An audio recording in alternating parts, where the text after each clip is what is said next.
I think there are two main things I see that founders make a mistake with. The first is I'm really surprised how many founders don't have clarity around a goal. I would say this is the most important thing. So an analogy I often think about with business is in order to operate a team in a business, I think of it like a bowling lane. The bowling pins are my goal. So we all need to know we're throwing a ball at the bowling pins and what those bowling pins are. And then the bumper rails are kind of like the confines of our decision making, right? So how we think about strategically our decision making.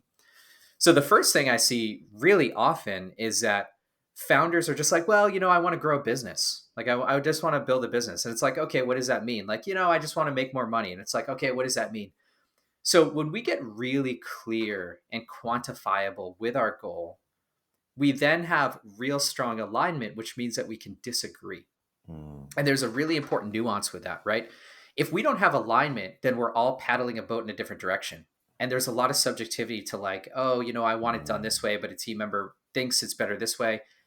And what might happen is I might get mad at that team member, but I really should be getting mad at myself for not being clear with alignment with the team member. Mm. So for our team at AppSumo Originals, for example, for this year, we have a goal of 26,000 new customers who have never bought an Originals product before. Doesn't include people who have bought previous Originals products and then buy again. We're just looking strictly at getting them in the AppSumo Originals ecosystem. So 26,000. Mm. You could ask anyone on my team what the goal is, and maybe they can't tell you the exact number, but they're like, oh, it's definitely new buyers. I think it's somewhere in like the 25,000 mark. Every decision they make and I make, they understand comes from that frame of reference. Mm. And I think that's the first thing. And then I think the second thing is when we have the goal, we're not clearly establishing actions that impact the goal. So a lot of founders get really distracted by shiny objects. They're like, oh, well, I have this goal now, but like this thing seems cool and I want to do this thing. And it's like, well, what's the KPI impact of that Mm. goal? So when I think about perfection of a business, which I'm always aiming for, I'll never get there, but I always think about it. I think about simplicity of focus. How simply can I make this explainable Mm. so that anyone from the outside can be like, oh, they have a goal and they do these actions, and these actions impact KPIs, which impact the goal. There's like really strong alignment top to bottom and bottom to top. When you're coming up, like the not the counter argument to that necessarily, but the pushback I've had a few Mhm. times is, okay, well, where did you get that number from? Did Yeah. the CEO just pull it out of his, what, or is that just, have you plucked it out of thin air? Is that based on last year's results? Like when you come up with that figure of 26,000, what's the decision making framework that kind of goes in behind that? It's a valid point, right? Because some people are like, well, I don't want to come up with a goal that doesn't make any sense. And I understand that. And I think there's a lot of truth to that.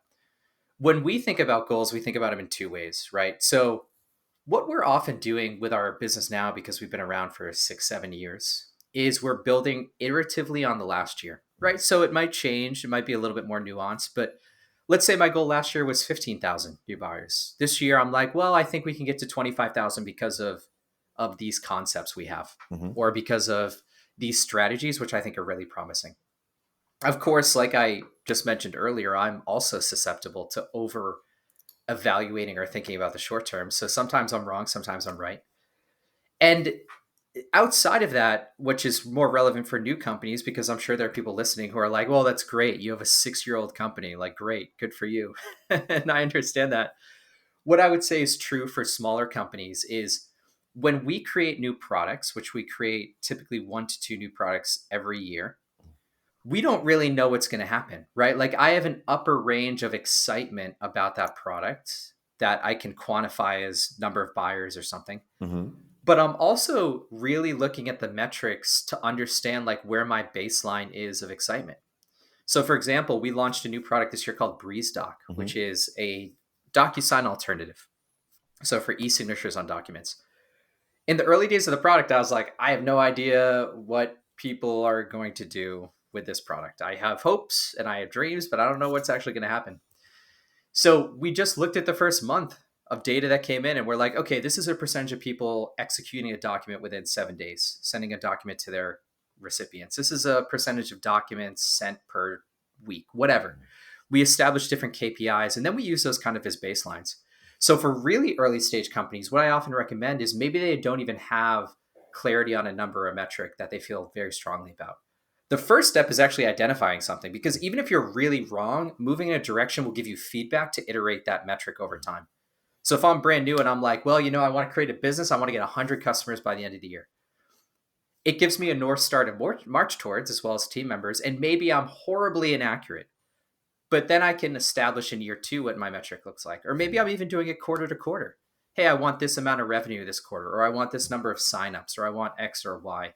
I think about goals as what I'm excited about. Mm. And then we think about actions that lead to the execution of that metric.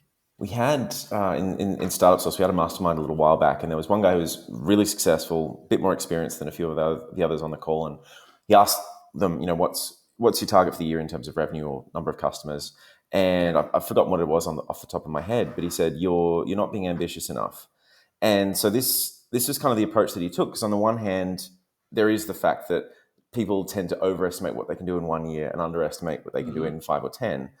But he was pointing out that you are better off being ambitious and falling short than failing to be ambitious enough in the first place, because they Yeah. hadn't set ambitious enough targets and they weren't excited about it, and they were just kind of going through the motions and they weren't really sure what they were doing, and they were spinning their wheels, and Yeah. that kind of bleeds into the team as well. If the CEO's not excited or the founder's not excited, why would anyone else on the team be excited as well? And so he Yeah. was having problems with stuff. So your approach of like let's really amp things up, or this is what excites me, does that kind of then factor into getting the rest of the team excited? If the rest of the team Yeah. is excited, you've got a much better chance of actually achieving it in the first place, so it becomes a self-fulfilling Yep. prophecy.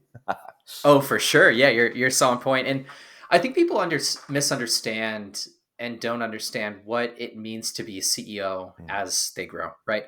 So a lot of people probably listening to this podcast, maybe early stage founders, maybe like 1 or 2 employees, maybe some contractors, whatever. Maybe they're just alone and they just have co-founders along with them.